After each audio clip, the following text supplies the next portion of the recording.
Hi, I'm Heather, and today I'm going to be talking about something that has impacted my life in a pretty drastic way, and that is anxiety. So this is a video I've been avoiding for a long time because I don't ever feel like sitting down and talking about my anxiety because it makes me anxious. But I recently have just been feeling like I want to share it. I want to be able to help other people because this is something that has helped me a lot, is just hearing other people's stories and realizing that I'm not the only one who feels like this. So I wanted to give you a little bit of background about my own experience, the type of anxiety that I have, and then also like what advice I would give to somebody who's dealing with it. So if you want to skip the background part, I will put a timestamp here somewhere so you can just skip ahead to that. But otherwise, I'm going to go ahead and get into my story, my anxiety journey, I guess.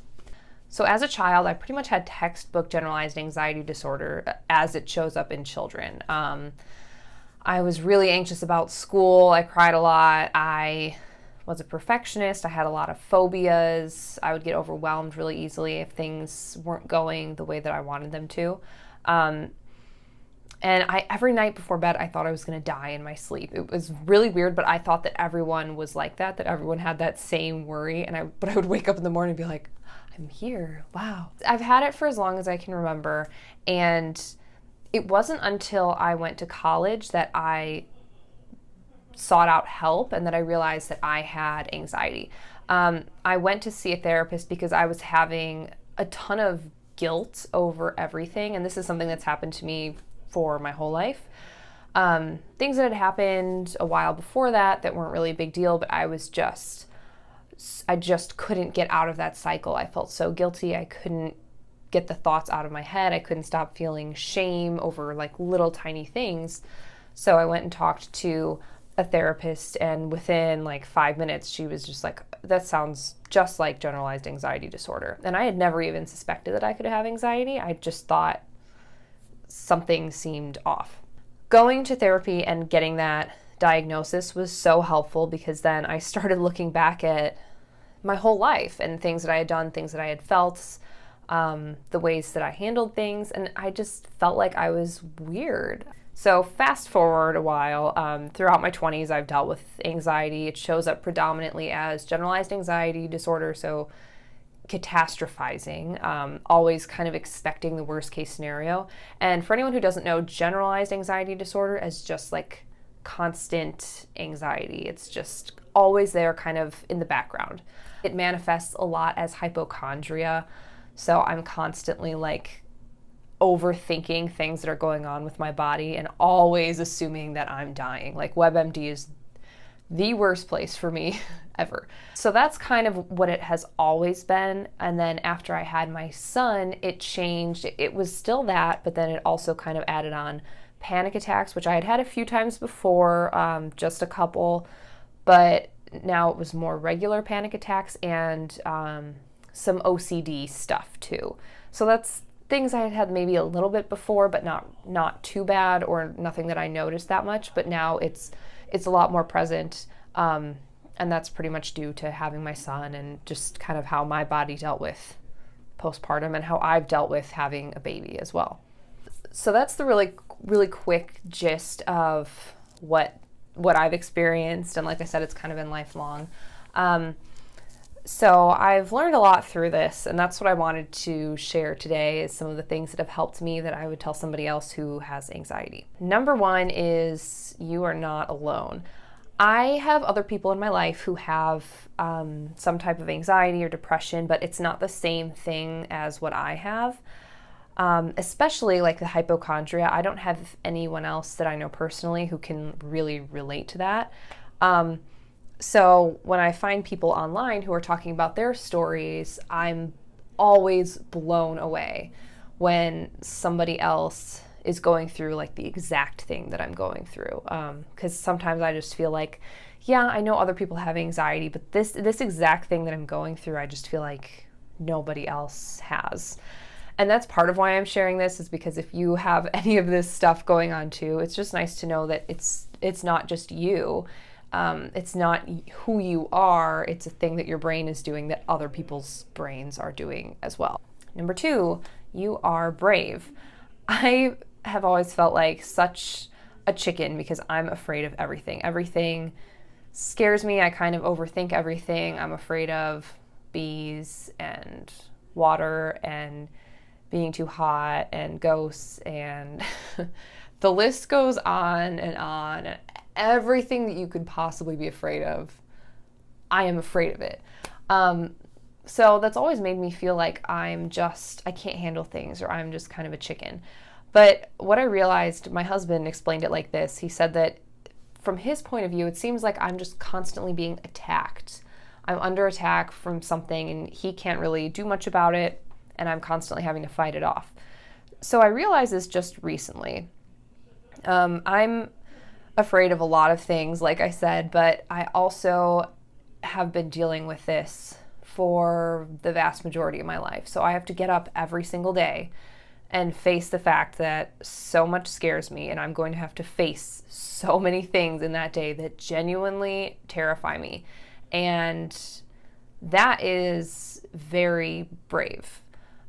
So if you're dealing with any kind of mental illness and any kind of struggle really that you have to get up and face every single day, that takes a lot of courage and strength and bravery. And I think it's important to acknowledge that, because for so long I just felt like, well, I'm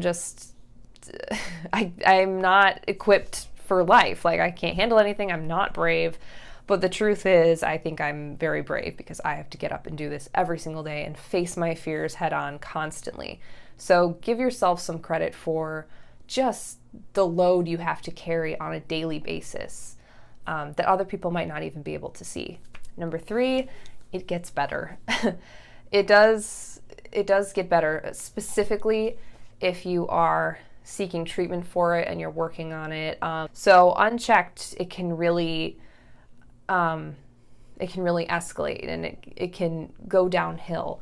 But if you are seeking the treatment that you should be seeking, if you are working with your support system, which you really, really need a support system, and if you don't have one, that's very important to find. Just someone who can have your back, someone who can help you out, someone you can trust, and who you know isn't going to judge you. That's really important to help you get back on track. But if you are getting help and you are taking the steps, the lifestyle steps that you need to take, or any medications that you might need to take, it does get better. It is something that you can treat, and it might get better, and then it might get worse, and then come back in a different form, and then get better again.